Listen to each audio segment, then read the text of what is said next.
Metro station पर केई इंतजार कर रहा था जब उसने देखा कि उसका बचपन का दोस्त काटो भी पास में खड़ा है, लेकिन काटो उसे नजरअंदाज करता है, ना हाय बोलता है। तभी एक शराबी आदमी अचानक ट्रेन की पटरियों पर गिर जाता है। सब घबरा जाते हैं, कोई समझ नहीं पाता क्या करे। काटो फौरन कूद पड़ता है और उस आदमी को बचाने की कोशिश करता है, लेकिन अकेले वो ऐसा नहीं कर पाता। वो भीड़ से मदद मांगता है, खेई का नाम भी पुकारता है, पर कोई साथ नहीं देता। मजबूरी में काटो उस आदमी को जितना हो सके प्लेटफॉर्म के किनारे तक खींच ले जाता है। आखिरकार भीड़ उसे ऊपर खींचने में मदद करती है। उसी वक्त ट्रेन आती है। केई काटो को बचाने की कोशिश करता है, लेकिन दोनों पटरियों पर गिर जाते हैं। ट्रेन उनके ऊपर से गुजरती है और उन्हें दर्द महसूस होता है, लेकिन अचानक वो दोनों एक सफेद कमरे में पहुंच जाते हैं जहां और भी कंफ्यूज्ड लोग मौजूद हैं और एक बड़ा सा काला गोला है। केई दरवाजा चेक करता है, लेकिन वो बंद है। काटो खिड़कियों की जांच करता है, पर वो भी नहीं खुलती। काटो केई से पूछता है कि स्टेशन पर उसने उसे क्यों इग्नोर किया। केई कहता है कि उसने उसे देखा ही नहीं था। तभी बाकी लोग बताते हैं कि वो सब मर चुके हैं और इसी कमरे में जागे हैं। अचानक गोले से लेजर किरणें निकलती हैं और एक नंगी औरत का शरीर बनता है। ग्रुप कंफर्म करता है कि यहाँ हर कोई ऐसे ही प्रकट हुआ है। चूंकि औरत नंगी है, हिरोशी उसे घूरने की कोशिश करता है, लेकिन काटो अपनी जैकेट से उसे ढक देता है, भले ही हिरोशी इसका विरोध करता हो। फिर गोला एक वेक अप सॉन्ग बजाता है और स्क्रीन पर मैसेज आता है। मैसेज कहता है कि उनका पुराना जीवन खत्म हो चुका है और अब उन्हें नया जीवन चुनना है। गोला एक प्याज एलियन की तस्वीर दिखाता है और उन्हें उसे मारने का ऑर्डर देता है। गोला खुलता है तो अंदर ढेर सारी बंदूकें और एक बेहोश आदमी मिलता है जो कंप्यूटर से जुड़ा है। उसे हिलाने पर भी कोई रिएक्शन नहीं होता। वहाँ कुछ सूटकेस भी हैं जिनमें उनके नाम लिखे हैं। सूटकेस खोलने पर अजीब से सूट मिलते हैं। किशिमोतो के अलावा कोई सूट पहनने की हिम्मत नहीं करता। वो भी डरती है, लेकिन अपने नंगे शरीर को ढकने के लिए सूट पहन लेती है। केई नोटिस करता है कि निशी ने पहले से ही अपने हुडी के नीचे सूट पहन रखा है। बंदूकें चेक करते वक्त सुजुकी बताता है कि उसे याद है कि एक कार एक्सीडेंट के बाद उसे बेहोश करके हॉस्पिटल ले जाया गया था। सब सोचते हैं कि शायद वो ड्रग्स, कोमा या किसी एक्सपेरिमेंट की वजह से हेलुसिनेशन में है। तभी स्क्रीन पर काउंटडाउन शुरू होता है और गोला उन्हें जाने को कहता है। अचानक उनके शरीर नीली लेजरों के साथ गायब होने लगते हैं। पूरा ग्रुप बाहर टेलीपोर्ट हो जाता है। एक पल के लिए उन्हें बड़े लगता है कि वो घर जा सकते हैं। निशी बोल पड़ती है और बताती है कि वो एक वर्चुअल रियलिटी शो में है जिसे अमेरिकन ट्राई आउट कहते हैं। इसे अमेरिकन केबल टीवी और येल यूनिवर्सिटी ऑर्गेनाइज करती है। जो मिशन पूरा करेगा उसे $1,00,000 मिलेंगे। निशी कबूल करती है कि उसने अपने पिता से जानबूझकर उसे इस शो में डलवाया था। केई पास में एक बच्चे को देखता है और निशी कंफर्म करती है कि वही प्याज एलियन है। उनके पास उसे मारने के लिए 20 मिनट है। ग्रुप का ज्यादातर हिस्सा बच्चे के पीछे भागता है, लेकिन किशिमोतो, केई और काटो पीछे रह जाते हैं। थोड़ी देर की भाग दौड़ के बाद ग्रुप बच्चे को घेर लेता है। बच्चा मासूम बनने का नाटक करता है, फिर उनकी नाक से कीचड़ की गोली मारकर भाग जाता है। केई और बाकी लोग इलाके की तलाशी लेते हैं और देखते हैं कि आसपास कोई और नहीं है। उन्हें ये लगता है कि वो चक्कर काट रहे हैं। तभी काटो और किशिमोतो बच्चे का पीछा करते हुए उनके पास से गुजरते हैं। इस बार ग्रुप को बच्चे को गैराज में कोने में लाने के लिए बहुत मेहनत करनी पड़ती है। हिरोशी अपनी बंदूक से गोली चलाता है, जिससे एलियन का हाथ फट जाता है। बच्चा जवाब में 3 लोगों के पैरों पर हमला करता है और वो भी अपनी बंदूकें चलाते हैं। एलियन फट जाता है और सब खून से लथपथ हो जाते हैं। सुजुकी को उल्टी हो जाती है। हिरोशी को मजा आता है और वो बार बार लाश पर गोली चलाने लगता है,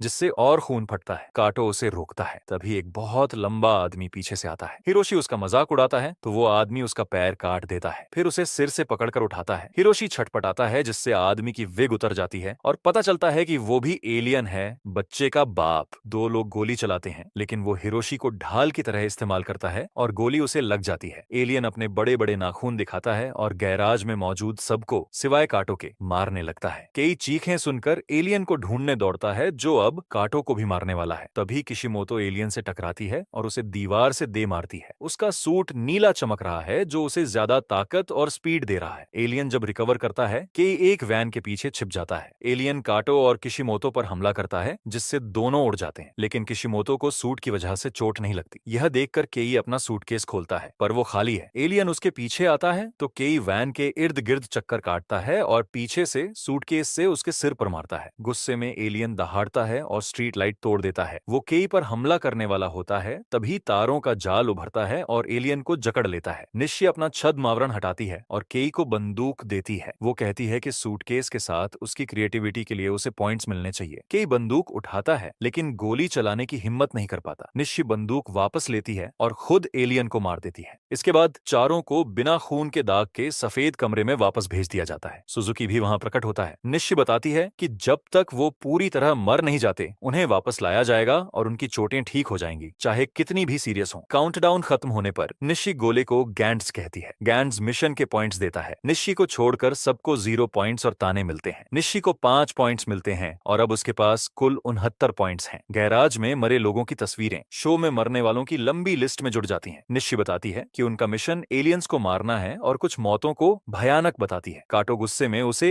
हुडी से पकड़ लेता है और पूछता है कि उसने उनकी मदद क्यों नहीं की। निशी सूट की ताकत से काटो के हाथ हटाती है और उसे ढोंगी कहती है। वो तभी रुकती है जब केई उसे गोली मारने की धमकी देता है। केई और जवाब मांगता है लेकिन गैंट्स चमकता है और सब गायब हो जाते हैं। अगली सुबह केई अपने बेडरूम में जागता है और सोचता है कि सब सपना था, लेकिन मेट्रो स्टेशन पर उसे 2 यात्रियों के ट्रेन से कटने की खबर दिखती है। कॉलेज में कुछ स्टूडेंट्स उसके बारे में बुरा भला कहते हैं, जबकि कोजिमा चुपके से उसका स्केच बनाती है। क्लास के बाद कोजिमा उससे दोस्ती करने की कोशिश करती है, पर केई ज्यादा ध्यान नहीं देता। दोपहर में केई काटो से मिलने उसके पुराने पते पर जाता है, लेकिन वहाँ अब पार्किंग लॉट है। फिर वो उस गली में जाता है जहाँ मिशन हुआ था। दीवारें एलियन ने तोड़ दी थीं, पर गैराज साफ और खाली है। तभी किशिमोतो आती है और कहती है कि उसे सब याद है, उसके पास सूट भी है। ये कंफर्म करता है कि सब असली था, लेकिन पुलिस के पास नहीं जा सकते क्योंकि कोई यकीन नहीं करेगा। किशिमोतो केई से पूछती है कि क्या वो उसके घर रह सकती है। वहाँ वो बताती है कि वो अपने बॉयफ्रेंड के साथ रहती थी, लेकिन उनका ब्रेकअप हो गया। उसने शावर में सुसाइड करने की कोशिश की, लेकिन सफेद कमरे में जाग गई। किशिमोतो के पास काटो की जैकेट है, जिसकी जेब में उसकी नोटबुक मिलती है। केई उसे पढ़ता है और काटो का नया पता ढूंढता है। उसे पता चलता है कि काटो पैरोल पर है। उसे याद आता है कि काटो कभी हाई स्कूल नहीं गया और उसके पिता हिंसक थे, शायद इसलिए उसका जीवन क्राइम की ओर मुड़ा। इधर काटो को एलियन बच्चे की मौत का बुरा सपना आता है। सुबह वो बाथरूम जाता है, उसका भाई अयुमु उसे चेक करता है। काटो कहता है कि सब ठीक है। अयुमु के सोने के बाद नीली लेजरेन काटो को सफेद कमरे में ले जाती है। वहाँ केई और पिछले मिशन के बचे लोग हैं, साथ में 3 नए लोग, एक लड़की, एक दादी और एक रोता बच्चा। गैंस वेकअप सॉन्ग बजाता है और बताता है कि आज का टारगेट तनाका एलियन है। निशी कहती है कि गैंजन से कोई बच नहीं सकता और हर मौत को बस रिप्लेस कर दिया जाता है। केई और काटो को एहसास होता है कि निशी ने पिछले मिशन में 3 लोगों को चारा बनाया था। टेलीपोर्ट शुरू होता है, सब हथियार और सूट लेने दौड़ते हैं। पार्किंग में बच्चा और दादी सबसे पहले पहुंचते हैं और एलियन उन्हें फौरन ढूंढ लेता है। वो अपना मुंह खोलता है और चमकदार रोशनी निकलती है। केई जब वहां पहुंचता है तो जमीन पर लाशें देखकर डर जाता है। एलियन पास में म्यूजिक सुनते हुए खड़ा है। केई गोली चलाना चाहता है, लेकिन उसका हाथ अभी पूरी तरह टेलीपोर्ट नहीं हुआ। एलियन उसे देख लेता है और गोली चलाता है। केई आखिरी सेकंड में बचता है। केई को विस्फोट से चोट लगती है, लेकिन सूट उसे बचा लेता है। उसका शॉट एलियन के बूम बॉक्स को तोड़ देता है। गुस्से में एलियन फिर गोली चलाता है, लेकिन इस बार निशी पर, जो छद्म मोड़ से बाहर आ रही है। निशी एक वेंट पर लैंड करती है और एलियन उसका पीछा करता है। नीचे वो एक कार पर गिरते हैं और एलियन निशी को पीटना शुरू करता है। वो इतना ताकतवर है कि सूट टूटने लगता है। काटो कूद पड़ता है और एलियन को पकड़कर दीवार पर गोली चलवाता है। एलियन उसकी पकड़ से निकलने की कोशिश करता है। केई निशी को देखने दौड़ता है, जो निशी कहती है कि उसे रिवाइव करने के लिए 100 पॉइंट्स चाहिए और मर जाती है। एलियन काटो के पीछे आता है और उसे मुक्का मारता है। वो किशिमोतो पर गोली चलाने वाला होता है, लेकिन काटो उसे बचा लेता है। गोली से कुछ कारें तबाह हो जाती हैं। एलियन काटो को मारना शुरू करता है। केई गोली चलाना चाहता है, लेकिन डरता है कि उसके दोस्तों को चोट लगेगी। किशिमोतो एक पाइप उठाती है और एलियन के सिर पर मारना शुरू करती है, जिससे गोली इलेक्ट्रिक स्विच को तोड़ देती है। एलियन उसकी बाहें पकड़ लेता है। किशिमोतो उसे लात मारती है, लेकिन कुछ नहीं होता। वो उसे फेंक देता है, पर काटो उसे पकड़ लेता है। एलियन अब केई का पीछा करता है और उसे एक कार से टकराने पर मजबूर करता है। केई का सूट फूलने लगता है, जिससे उसे ताकत मिलती है। वो एलियन को मुक्का मारता है, जो छत से टकराता है। एलियन फिर हमला करता है, लेकिन केई उसे कार पर मारता है और दोनों खिड़की से गिर जाते हैं। एलियन गोली चलाने को तैयार होता है, लेकिन केई उसका मुंह बंदूक से ढक देता है और अंदर से उसका सिर उड़ा देता है। एलियन छोटे विस्फोट के साथ मर जाता है और कार भी तबाह हो जाती है। सब गायब होने लगते हैं। केई का एक पैर और हाथ चला गया है। वो देखता है कि कार से गैस लीक हो रही है, जो टूटे पावर बॉक्स को छूती है और बड़ा धमाका होता है। सफेद कमरे में काटो पूछता है कि केई का क्या हुआ। गैंट्स सक्रिय होता है और केई को पूरी तरह ठीक कर देता है। केई को 7 पॉइंट्स मिलते हैं, बाकी को कुछ नहीं। मैसेज कहता है कि 93 पॉइंट्स बाकी हैं। केई पूछता है कि 100 पॉइंट्स पर क्या होगा। गैंट्स बताता है कि वो किसी को रिवाइव कर सकते हैं या अपनी मेमोरी मिटाकर रिहा हो सकते हैं। अगली सुबह केई सूट पहनकर जागता है। वो पैन तोड़कर सूट टेस्ट करता है। सूट को कपड़ों से ढककर वो शहर में छलांगे लगाता है। छतों पर टेस्ट करने से पहले कोजिमा का कॉल आता है, जो उसे कॉफी शॉप बुलाती है। वहाँ कोजिमा अपनी आर्ट दिखाती है। केई बताता है कि वो स्कूल में काटो को बुरे लड़कों से बचाता था। इधर किशिमोतो काटो से उसकी जैकेट लौटाने मिलती है। काटो कबूल करता है कि वो जुवेनाइल जेल में था, क्योंकि उसने अपने हिंसक पिता की हत्या की थी। बाद में काटो न्यूज देखता है, जहाँ पुलिस गैराज के नुकसान की जांच कर रही है। अयुमु कहता है कि उसे सपने आ रहे हैं कि काटो गायब हो रहा है। काटो उसे दिलासा देता है। उसी रात ग्रुप नए लोगों के साथ सफेद कमरे में वापस आता है। आज का मिशन बुरे स्वभाव वाला एलियन है। काटो नए लोगों से सूट और बंदूक लेने को कहता है, लेकिन एक भिक्षु इसे शैतान का काम बताकर मना करता है। काटो गुस्से में कहता है कि वो और मौत नहीं देखना चाहता। केई उसे शांत करता है, लेकिन गैंड्स उन्हें मिशन पर भेजना शुरू कर देता है। ग्रुप एक म्यूजियम में पहुंचता है जहां प्रवेश द्वार पर दो विशाल मूर्तियां हैं। एक नौसिखिया बाईं मूर्ति पर गोली चला देता है जो टूट जाती है। तभी दाईं मूर्ति हिलने लगती है और सबको कुचलने की कोशिश करती है। सब भागते हैं, लेकिन एलियन धीमा है। भिक्षु म्यूजियम में बौद्ध कला वाले कमरे में छिपकर प्रार्थना करने लगता है। हर बार आंख बंद करने पर एक मूर्ति उसके करीब आती है। बाहर के मूर्ति का चक्कर लगाकर शॉट लेने की कोशिश करता है, लेकिन वो ऊंची छलांग लगाकर जमीन पर गिरता है जिससे शॉकवेव बनती है। एक और नौसिखिया भिक्षु के कमरे में छिपता है। केई काटो से बाकियों को बाहर निकालने को कहता है और मूर्ति की लातों से बचने के लिए तेजी से कूदता है। वो मूर्ति के नीचे सरकता है और उसके पैर पर गोली चलाता है जिससे पैर फट जाता है। मूर्ति दूसरे नौसिखिए पर गिरती है। केई मूर्ति के चेहरे पर गोली चलाता है और बड़ा धमाका होता है। एलियन मर जाता है। केई को गर्व होता है, लेकिन काटो उसे डांटता है कि उसकी वजह से एक खिलाड़ी मरा। केई कहता है कि काटो की गलती है जिसने सबको बाहर नहीं निकाला। सफेद कमरे में गैंड्स का टाइमर रीसेट होता है। एक घायल नौसिखिया बाहर आता है और ग्रुप समझता है कि दूसरा एलियन है। केई, काटो और किशिमोतो अंदर जाते हैं और भिक्षु को मरा हुआ पाते हैं। तभी कई हथियारों वाली मूर्ति केई पर हमला करती है। वो अपनी बंदूक से वार रोकता है, लेकिन निहत्था हो जाता है। मूर्ति बार बार वार करती है। काटो उसे खींचकर बचाता है और किशिमोतो के पास छोड़ता है। वो कहता है कि अब वो अपने दोस्त के लिए लड़ेगा, जैसे कि स्कूल में करता था। काटो कमरे में घूमता है। कांच के रिफ्लेक्शन से वो एलियन को पीछे आते देखता है और उसके हमलों को चकमा देता है। कुछ कलाकृतियां टूट जाती हैं। एलियन बोलना शुरू करता है कि इंसानों ने पहले हमला किया और उसके दोस्तों को मारा। काटो को बुरा लगता है और वो बंदूक नीचे कर देता है, लेकिन एलियन फिर हमला करता है और उसे निहत्था कर देता है। एलियन बदला लेने की बात करता है, लेकिन किशिमोतो की गोली से फट जाता है। एलियन चकमा देता है और किशिमोतो पर हमला कर उसे गिरा देता है। वो और तलवारें निकालता है और मूर्ति की तरह खड़ा हो जाता है। काटो सूट से ब्लेड निकालता है और एलियन से तलवारबाजी शुरू करता है। एलियन ज्यादा ताकतवर है और काटो को फेंक देता है। किशिमोतो काटो को हवा में पकड़ती है। मूर्ति काटो को मारने आती है, लेकिन किशिमोतो उसे बचाने के लिए कूदती है और कई तलवारों से घायल हो जाती है। वो काटो की बाहों में गिरती है और उसे चूमने की कोशिश करती है, लेकिन मर जाती है। गुस्से में काटो फिर हमला करता है, लेकिन एलियन उसका शरीर चीर देता है और कई बार चाकू मारकर मार देता है। केई की ओर लाश फेंकने के बाद एलियन कहता है कि वो सब नष्ट कर देगा। अपने दोस्तों को मरा देख केई सूट को मैक्सिमम पावर पर लाता है। एलियन उसका हमला रोक देता है। केई रेलिंग में फंसी बंदूक देखता है और तलवारों से बचकर उसे पकड़ लेता है। वो गोली चलाता है, लेकिन एलियन तलवारों से गोली रोक लेता है। तभी एलियन एक छोटी बुद्ध प्रतिमा गिरा देता है जो टूटकर बढ़ने लगती है। वो इतनी बड़ी हो जाती है कि सीढ़ियां और छत तोड़ देती है। हार न मानते हुए केई प्रतिमा के चेहरे पर मुक्का मारता है और खुद निगल लिया जाता है। अंदर से वो चारों ओर गोली चलाता है और विशाल धमाके के साथ एलियन को मार देता है। वो काटो को देखने दौड़ता है, लेकिन गायब हो जाता है। सफेद कमरे में सुजुकी और एक नौसिखिया है। गैंड्स केई को 13 पॉइंट्स देता है। मृतकों की तस्वीरें लिस्ट में जुड़ती हैं। केई किशिमोतो और काटो को वापस लाना चाहता है, लेकिन गैंड्स कहता है कि 100 पॉइंट्स चाहिए। अगले दिन स्टेशन पर कोजिमा देखती है कि केई उदास है। वो मदद ऑफर करती है, लेकिन केई इग्नोर करता है। तभी एक बच्चा अपनी टोपी रेलिंग पर गिरने की वजह से रोता है। केई कूदकर टोपी उठाता है, जिससे बच्चा खुश हो जाता है। ट्रेन आती है, लेकिन केई हिलता नहीं। कोजिमा उसे प्लेटफॉर्म पर खींच लेती है। वो रोते हुए कहती है कि वो उसे पसंद करती है। केई वादा करता है कि वो नहीं मरेगा। बाद में केई अयुमु को बुरी खबर देने जाता है। उस रात वो सफेद कमरे में वापस पहुंचता है, जहां सुजुकी और नए लोग हैं। गैंड्स नया मिशन अनाउंस करता है। उधर काटो म्यूजियम के बाहर भीड़ में प्रकट होता है।